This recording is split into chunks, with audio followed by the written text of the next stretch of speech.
अब गुरुदेव भगवान को अच्छे से पता है कि जो जो बच्चे इन सतलोक आश्रमों में आते हैं जाते हैं वो ज्ञान को तो आधार बनाकर भक्ति कर नहीं रहे, और ना वो इस प्रकार से भक्ति कर पाएंगे जिस प्रकार से मैंने सत्संगों में भक्ति करने के लिए निर्देशित किया है। क्योंकि नित्य नियम की जो पुस्तक है, तीनों समय की आरती नाम दीक्षा के समय प्रत्येक भगत को दी जाती है। क्यों दी जाती है भाई और बहनों? आरती करने के लिए, प्रतिदिन तीनों समय पाठ करने के लिए। नित्य नियम के ऊपर उसके कवर पर नीचे नीचे लिखा है मूल्य नित्य नियम पाठ। यानी नाम दीक्षा के बाद हमें जो नित्य नियम की पुस्तक मिलती है तीनों समय की आरती की, परमात्मा ने उसका क्या मूल्य बताया? नित्य नियम पाठ कि उपदेश लेने के बाद तुम्हें यह पुस्तक प्रथम बार फ्री दी जा रही है, फ्री। और यदि तुम इस पुस्तक को हाथ में लेकर तीनों समय की आरती करोगे, पढ़ोगे, तो समझो तुम अपने गुरु के द्वारा दी गई इस पुस्तक का मूल्य अदा कर रहे हो, अन्यथा तुम धोखा कर रहे हो, चोरी कर रहे हो, अपने गुरु के साथ विश्वासघात कर रहे हो। क्योंकि देख लेना नित्य नियम के कवर पर उसके मूल्य की जगह क्या लिखा है? नित्य नियम पाठ। अगर तुम इसका रोजाना पाठ करोगे हाथ में लेकर, तो तुम अपने गुरु को इस पुस्तक का मूल्य प्रतिदिन अदा कर रहे हो, अन्यथा तुम चोरी कर रहे हो, ठगी कर रहे हो, तुम धोखा कर रहे हो। अब गुरुदेव भगवान को इस बात का पता है कि आश्रमों से जुड़े भगत इस विधि से तीनों समय का पाठ नहीं करेंगे, क्योंकि अभी उनके संस्कार इतने मजबूत नहीं हैं, उनका विवेक अभी इतना जागृत नहीं हुआ है। तो उन आश्रमों से जुड़े भाई बहनों के लिए गुरुदेव भगवान कह रहे हैं, क्योंकि वो तो आरती भी नहीं करते ढंग से भाई और बहनों। कभी कभी तो इन लोगों की आरतियां भी नहीं होती है, और बाकी जो आरतियां करते हैं तो ये कैसे करते हैं आप लोगों को अच्छे से पता है। ये लोग चलते फिरते भागते दौड़ते काम करते करते ही करते हैं, मोबाइल में लगा लेंगे और अपना काम भी करते रहेंगे। ये इनका ध्यान काम में रहता है, उन वाणियों में नहीं रहता। कोई बच्चे को स्कूल छोड़ने जा रहा है, लगा लेगा, बच्चे का भी हो जाएगा नित्य नियम, जितना होगा उतना उसका भी हो जाएगा आते जाते समय।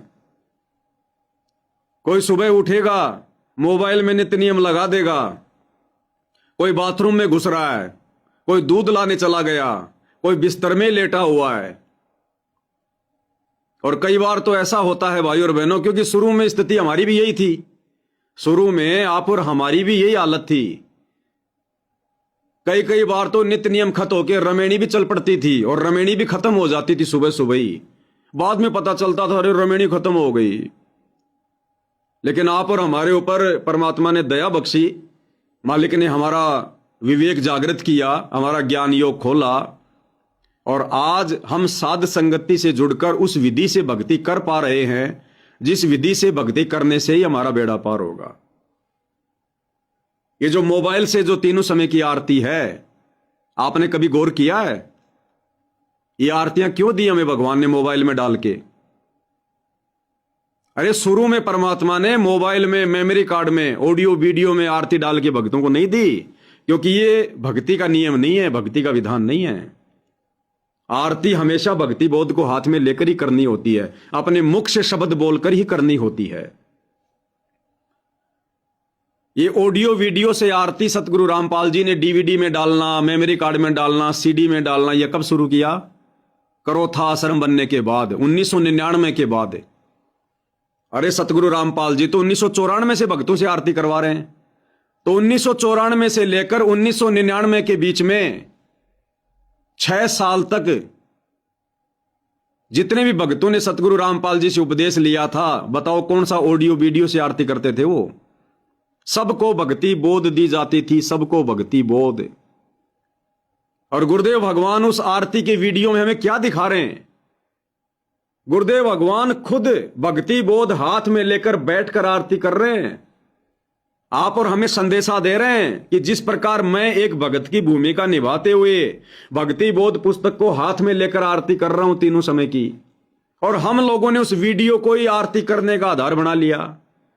अरे गुरु तो वीडियो बनाकर हमें दिखा रहा है, समझा रहा है कि आरती इस प्रकार से करनी चाहिए भक्ति बोध हाथ में लेके, और हमने उस वीडियो को ही आरती करने का आधार बना लिया कि बस ऑडियो वीडियो में लगा दो, आरती हो जाएगी। तो ये हमारी कितनी बड़ी कमजोरी है, कितनी बड़ी हमारी नासमझी है। हमारा गुरु तो हाथ में लेकर आरती कर रहा है भक्ति बोध को, और हम उस मोबाइल को जेब में डाल के चलते फिरते, खाते पीते, उठते बैठते, काम धंधा करते करते आरती कर रहे हैं। तो ये भक्ति मार्ग के अनुसार नहीं है। फिर जब गुरुदेव भगवान ने देखा कि भाई ये आत्माएं आरती ढंग से नहीं कर रही हैं, तब गुरुदेव भगवान ने उन आत्माओं को काल के दंड से बचाने के लिए, नहीं तो फिर कल धर्मराज के दरबार में जाएंगे, वहां धर्मराज कहेगा आजा बेटा, तेरे को मनुष्य जन्म दिया था भक्ति के लिए, और तेरे को तो भगवान भी मिल गया था, तेरे को तो शत भक्ति भी मिल गई थी, तूने आरती क्यों नहीं की, तूने पाठ क्यों नहीं किए। तो गुरुदेव भगवान उस काल के दंड से अपने भक्तों को बचाने के लिए उन्होंने देखा कि भाई ये भक्ति बोध से कोई आरती नहीं कर रहा, ये भक्ति को सीरियस नहीं ले रहे।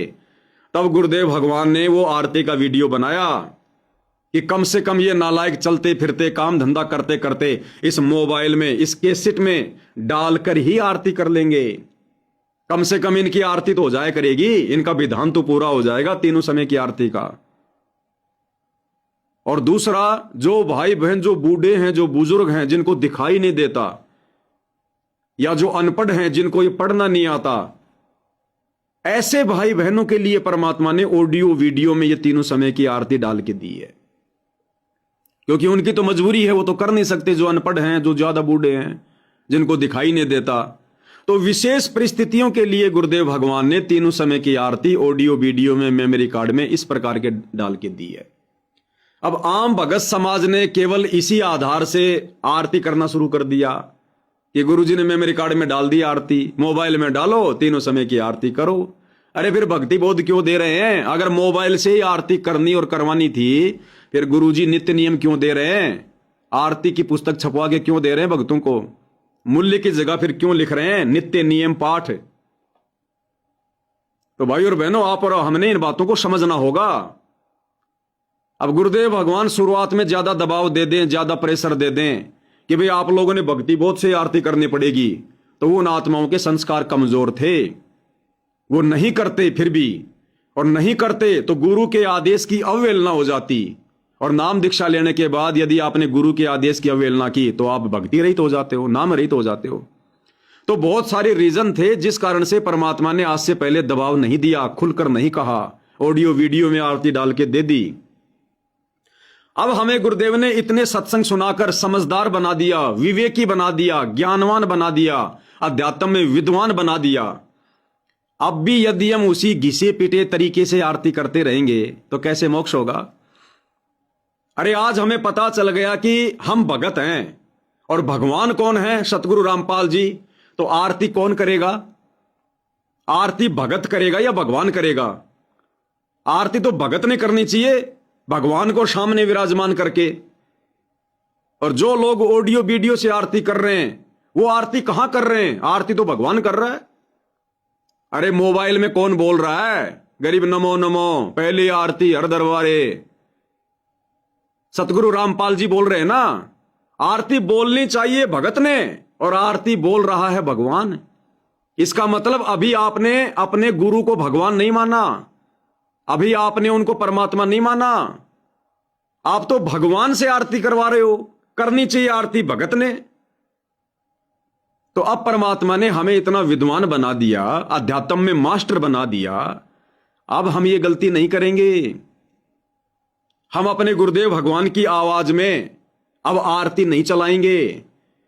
अगर ऐसी कोई नौबत भी आ गई, ऐसी कोई मुसीबत भी आ गई कि हम किसी दिन भक्ति बोध हाथ में लेके आरती नहीं कर सकते, तो उसका ऑप्शन है अपने मोबाइल में अपने मुंह से आरती रिकॉर्ड करके तीनों समय की डाल के रखो। अगर कभी किसी विशेष परिस्थिति में आप जी को समय नहीं मिला, आपको यदि खड़े होकर या बैठकर भक्ति बोध हाथ में लेकर आरती करने का समय नहीं मिलता है, तो उस दिन मोबाइल में अपने मुंह से रिकॉर्ड की गई आरती चला लो और अपना वो काम भी करते रहो। हम आरती भगवान के लिए करते हैं, भगवान थोड़ी आरती करेगा।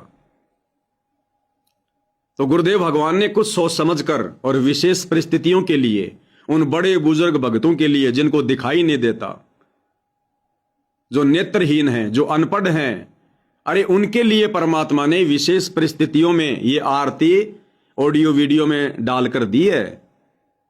और आज बड़े बड़े कोऑर्डिनेटर सारे ही हैं, बड़े बड़े क्या, साध संगति से जुड़े भाई बहनों को छोड़कर सतलोक आश्रम के जितने भी बड़े बड़े पदाधिकारी हैं, सतगुरु रामपाल जी का परिवार है, उनके बेटा बेटी भाई बंधु रिश्तेदार हैं, आश्रमों में जाने वाली संगत है, सारे के सारे ऑडियो वीडियो से ही आरती करते हैं। आप इन आश्रमों में देखो, नियम बना रखा इन्होंने, सुबह 5 बजते ही नित्य नियम लगा देंगे। आधे से भगत तो उठते ही नहीं, कोई उठ गया तो लैट्रिन में बैठा है, कोई दौड़ रहा है, कोई चाय पी रहा है, कोई आपस में बातें कर रहा है, कोई 1-2% बेचारे बड़े बूढ़े वो चुपचाप बैठ के अपना सुन लेते हैं। ये है इनका आरती करने का तरीका। तो भाई और बहनों, यहां जो गुरुदेव भगवान कह रहे हैं ना ये बात कि भाई आजकल तो बहुत सारे उपकरण हो गए, साधन हो गए, आप मोबाइल से भी आरती कर सकते हो। तो परमात्मा ये बातें इन सतलोक आश्रमों से जुड़े भाई बहनों के लिए कह रहे हैं, आश्रमों से जुड़ी संगत के लिए कह रहे हैं परमात्मा, क्योंकि आज भी ये लोग ढंग से आरती नहीं करते, भक्ति बोध हाथ में लेके तो करते ही नहीं, मोबाइल से भी भागते भागते, खाते पीते, काम धंधा करते करते ही करते हैं ये। अब संगत की भी क्या गलती भैया, जैसी संगत वैसी रंगत, कुसंगति का असर तो पड़ेगा। जब संगत आश्रमों में जाती है, बड़े बड़े कोऑर्डिनेटरों को देखती है, बड़े बड़े भक्तों को देखती है, संत रामपाल जी के बेटा बेटी भाई बंधु रिश्तेदारों को देखती है, जब ये बड़े बड़े लोग खुद ही शांति से बैठकर या खड़े होकर या भक्ति बोध हाथ में लेकर समय निकालकर आरती नहीं करते हैं, तो संगत बेचारी क्या करेगी। संगत तो उनको परम भगत मान चुकी है, और जब परम भगत जब इस प्रकार से भक्ति करेंगे तो आम संगत क्या करेगी, तो कुसंगति का असर तो पड़ेगा ना। तो अब ये गलती भाई और बहनों आप और हमने नहीं करनी है। तो ये तीनों समय की मोबाइल से जो आरती करने की जो छूट परमात्मा दे रहे हैं, ये उनको दे रहे हैं जो लोग साध संगति से नहीं जुड़े हैं, जिनको ये अध्यात्म, ये भक्ति मार्ग अभी तक समझ में नहीं आया है। अन्यथा गुरुदेव भगवान बहुत समय पहले कह चुके हैं। आपको सन 1997 का सत्संग सुनाता हूं गुरुदेव का, सन 1997 का, जिस समय गुरुदेव भगवान ने ऑडियो वीडियो नहीं बनाई थी आरती की, भक्ति बोध दिया करते थे, ये आरती करनी है तो भक्ति बोध से करो। और उस समय गुरुदेव भगवान क्या आदेश दे रहे हैं, गुरुदेव कह रहे हैं हमारी माता बहनें 100 काम छोड़कर अपने बच्चों को बैठाकर तीनों समय की भगवान की आरती करती हैं। ये 1997 के वचन है गुरुदेव के, 1997 के। एक बार ध्यान से सुनो भाई और बहनों। कम से कम भी 20,000 व्यक्ति है, 40,000 संगत है, और जिसमें 20,000 तो ऐसे हैं जो दुख से सुख में आए हैं। अरे उनके घर में छोटे छोटे बच्चे भी परमात्मा की आरती करते हैं। मेरे ख्याल में ऋषि भी फेल है हमारे परिवारों के सामने, इनके घर में जाकर देखा करो। 100 काम छोड़कर हमारी बहन बेटी अपने बच्चों और सारन बिठाकर आरती करती है। दोबारा सुन लो, 100 काम छोड़ के हमारी बहन बेटियां अपने बच्चों को साथ में लेकर बैठा कर आरती करती हैं। परिवारों के सामने इनके घर में जाकर देखा करो। 100 काम छोड़कर हमारी बहन बेटी अपने बच्चों और सारन बिठाकर आरती करती है। क्या कह रहे हैं गुरुदेव, 100 काम छोड़ के हमारी बहन बेटियां अपने बच्चों को साथ में बैठाकर आरती करती है। ये 1997 के वचन है गुरुदेव के। लेकिन गुरुदेव भगवान ने देखा कि ये नालायक तो आज तक भी मेरी बातों पर कोई अमल नहीं कर रहे, ये तो आज भी खाते पीते नहाते धोते भागते दौड़ते आरती कर रहे हैं। इसलिए गुरुदेव भगवान ने विशेष संदेश में सतलोक आश्रमों से जुड़ी संगत के लिए कहा है कि तुम्हारे अंदर इतना विवेक तो है नहीं, तुम्हें मोक्ष तो प्राप्त करना है नहीं, तो कम से कम अरे मोबाइल में आरती कर लिया करो। क्योंकि गुरुदेव अंतर्यामी है, उनको पता है कि ये तीनों समय की आरती भी नहीं करते ढंग से। कभी इनका नित्य नियम नहीं होता, कभी इनकी रमेणी नहीं होती, कभी इनकी संध्या आरती नहीं होती। तो गुरुदेव कह रहे हैं कि कम से कम नालायकों मोबाइल में लगा के छोड़ दिया करो। अगर तुम्हें भक्ति से ज्यादा काम धंधे की चिंता है तो काम धंधा करते करते मोबाइल में तो चला लिया करो, कम से कम आरती तो किया करो तीनों समय की। तो ये सतलोक आश्रमों से जुड़े भाई बहनों को कह रहे हैं गुरुदेव, हम सत्सेवक भाई बहनों ने तो परमात्मा के विधान अनुसार ही भक्ति करनी है। अब देखो भाई और बहनों, आश्रमों से जुड़ी संगत तो तीनों समय की आरती भी भक्ति बोध हाथ में लेके नहीं कर पा रही, और आप और हम सात संगति से जुड़े भाई बहनों को परमात्मा ने अध्यात्म की किस ऊंचाई पर बैठा दिया। आप और हमने तो पांति पंच पोप कर पूजा, देव निरंजन और न दूजा। आप और हमने तो 5 दीपक वाली थाल के साथ गुरुदेव की आरती तक उतारना शुरू कर दिया, आरती तक उतारना। तो आप और हम इन लोगों से 10 साल आगे चल रहे हैं, 10 साल आगे। इसलिए दास कहता है, जिस दिन गुरुदेव भगवान हिसार जेल से बाहर आ गए, उससे पहले पहले यदि किसी आत्मा ने सात संगति से जुड़कर गुरु को परमात्मा मानकर अध्यात्म के नियम अनुसार अगर भक्ति करनी शुरू कर दी तो उसका बेड़ा पार है, अन्यथा मोक्ष की उम्मीद बिल्कुल मत करना भाई।